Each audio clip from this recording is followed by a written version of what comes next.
सभी को मेरा नमस्कार। सबसे पहले मैं आप सभी का धन्यवाद करना चाहूंगी, आप सभी का, मंच पर बैठे सभी वरिष्ठ साथियों का। ऐसे समय में आप सभी का साथ देने का बहुत बहुत धन्यवाद। अभी तक आप सभी अब तक समझ तो गए होंगे कि दिल्ली के मुख्यमंत्री अरविंद केजरीवाल को एक गहरे राजनीतिक षड्यंत्र के तहत जेल में डाला हुआ है। सबसे पहले मार्च में लोकसभा चुनाव से जस्ट पहले ईडी ने दिल्ली के सीएम को जेल में डाल दिया, एक बयान के ऊपर, बिना किसी सबूत के। बयान है एनडीए के सांसद मगुंटा रेड्डी का। मगुंटा रेड्डी सिर्फ एक बार सीएम से मिले थे। उनको कोई चैरिटेबल ट्रस्ट खोलनी थी दिल्ली में, उसकी जमीन के लिए वो सीएम से मिलने गए थे। इस मुलाकात को ईडी ने घुमा दिया। ईडी ने उनके बेटे, सांसद के बेटे को जेल में डाल दिया, 5 महीने तक जेल में रखा। इस बीच उनकी मम्मी, माताजी बीमार हो गई। उनकी पत्नी ने आत्महत्या की कोशिश की।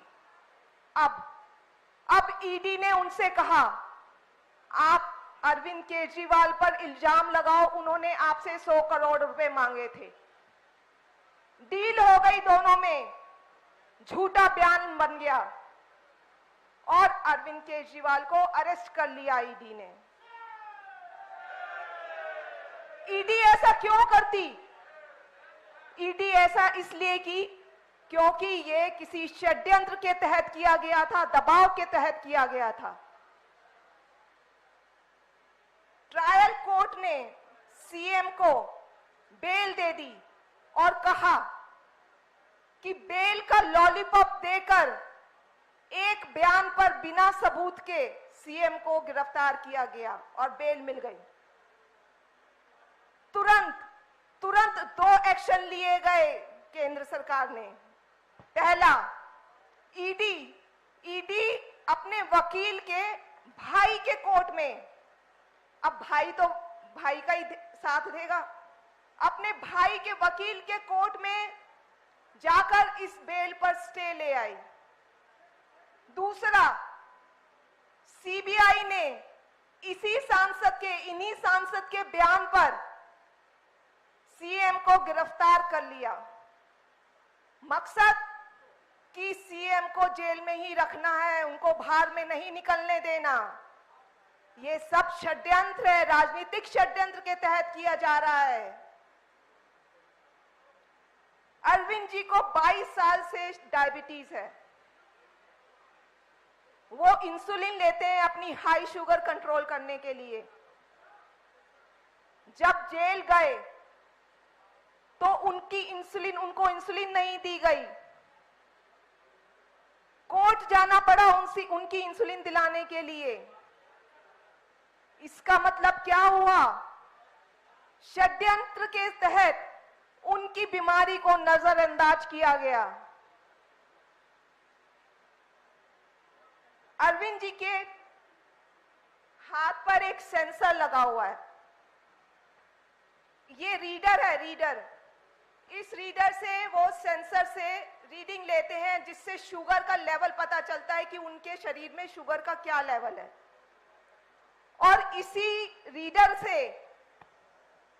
रीडर में एक ग्राफ बनता रहता है। वो ग्राफ है इस तरह का, पूरा ग्राफ बनता है जिसमें पूरे दिन की शुगर लेवल रिकॉर्ड हो जाती है कि किस समय क्या शुगर लेवल था। आमतौर पे अगर 70 से नीचे शुगर जाती है तो पेशेंट को कपकपाहट होती है, घबराहट होती है, पसीने छूटते हैं। ये सब लो शुगर के सिम्टम्स हैं। घर में 5-6 महीने में कभी होता है ऐसा मुख्यमंत्री को, तो हम तुरंत उन्हें संभालते हैं, उन्हें कुछ मीठा देते हैं जिससे उनका शुगर लेवल आ जाए। अभी कुछ दिन पहले ही हमें पता चला कि जेल में तो उनकी लगातार शुगर डाउन है। 5 बारी 50 से नीचे गई है रात में सोते हुए। जाको राखे साइया, मार सके ना कोई। ईश्वर का लाख लाख शुक्र है कि कुछ अनहोनी नहीं हुई।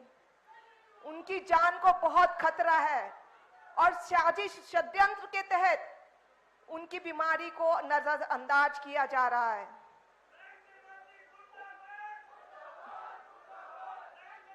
ऊपर से एलजी साहब ने अभी एक चिट्ठी लिखी है।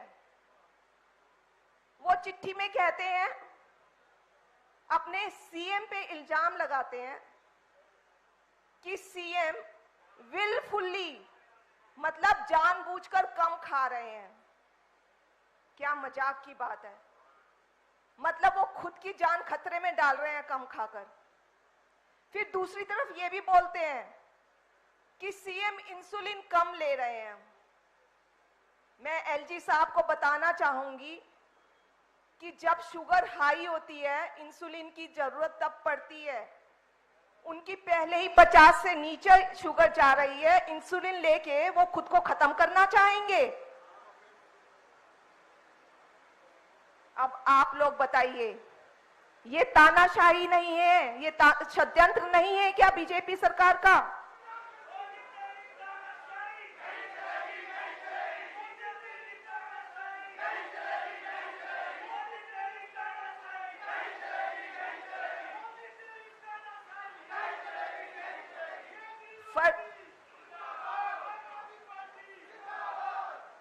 फर्जी केस, सेहत के साथ खिलवाड़ और एक जनता के चुने हुए मुख्यमंत्री को बदनाम करने की कोशिश कर रही है ये सरकार।